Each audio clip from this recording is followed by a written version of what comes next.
Hey, tune into my channel, Running Down History. I need subscribers.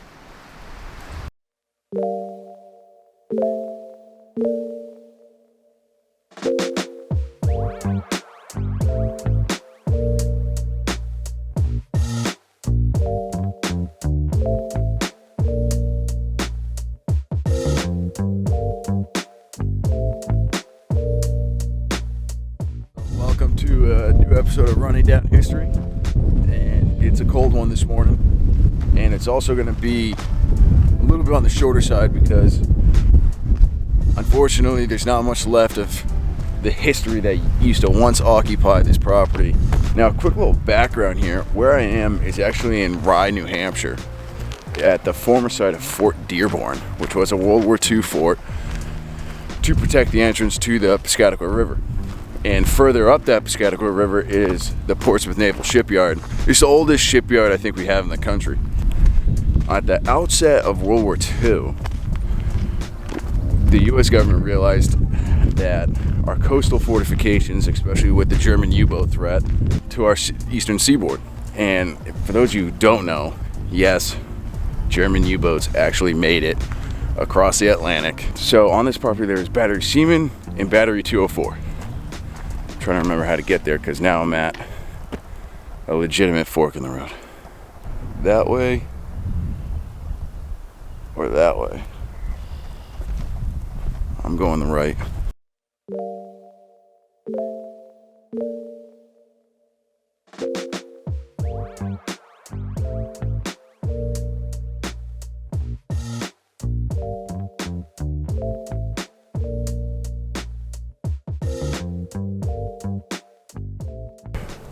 Alright, so this is one of the 16-inch gun emplacements of Battery Seaman, and if you can see this massive circle here where it all rings around. This whole inside of this circle would have been dug out. It would have been deep.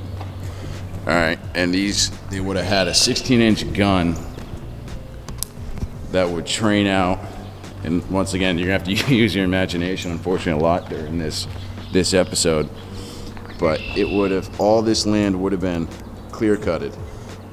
It would have had an open view of the ocean. And for those of you who don't really know what a 16-inch gun means, it's the same gun that you would have found on the decks of battleships. Really big rounds, really big weapon.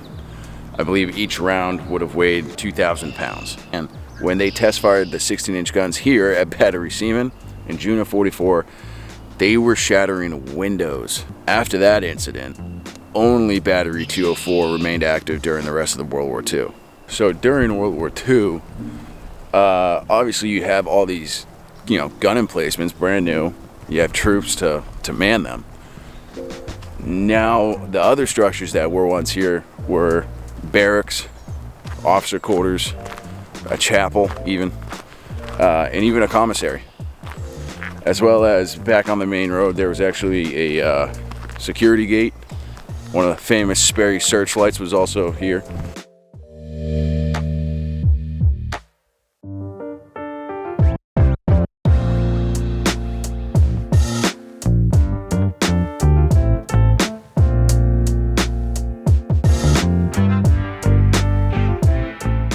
In 43, 44, and 45, in those years, it would have had two 6-inch guns on the front, which is, we'll check out, essentially all that's left is the concrete pad that it once sat on.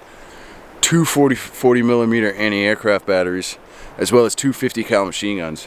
This here, what we're looking at here, is actually the fire control room for Battery 204 of the two 6-inch batteries, which were back down here, down in front. Like I said, we'll check them out.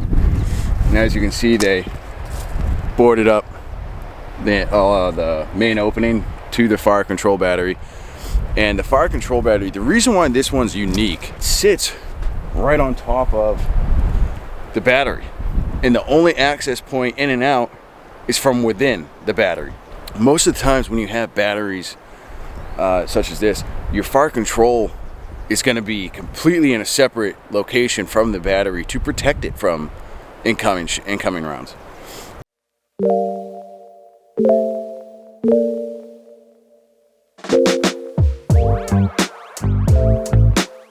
all would have been clear cut. All these trees would have been gone, and this would have been an absolute commanding view of the entrance to the Piscataqua River.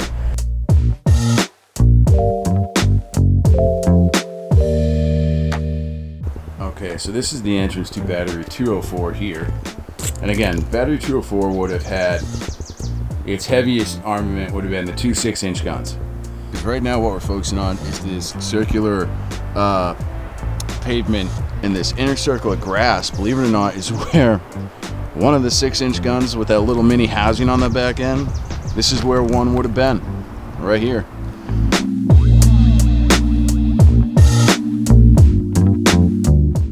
So obviously, after the attack on Pearl Harbor in December of 41, in the early part of 1942, within our government there was a real sense of urgency to kind of beef up our coastal fortifications. And one of the quickest things that they could do here was put in a temporary battery of 4 155 millimeter cannons on Panama mounts. 3 of the 4 Panama mounts are actually still visible here today. Okay, so this is hands down the best example of a Panama mount that they have here. This is one of the 4. 3 of the 4 are visible. This one's the best, so let's get into it here. The 155 would have sat on the hub. 3 legs from the Panama mount would have been extended out to the steel ring that goes all the way around here. And that would have allowed them to maneuver the cannon in the 155 and have 360-degree field of fire.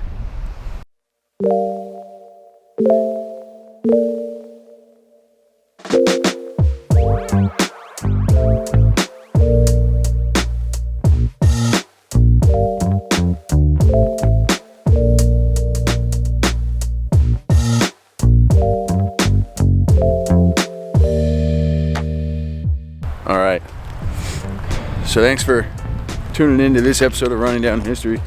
And if you enjoyed this content, give the episode a like, and think about subscribing to the channel, as it really helps the channel out. And turn that bell notification on, that way you always stay up to date on the channel's happenings. And I'll see you guys next week at the same day, same time, same channel.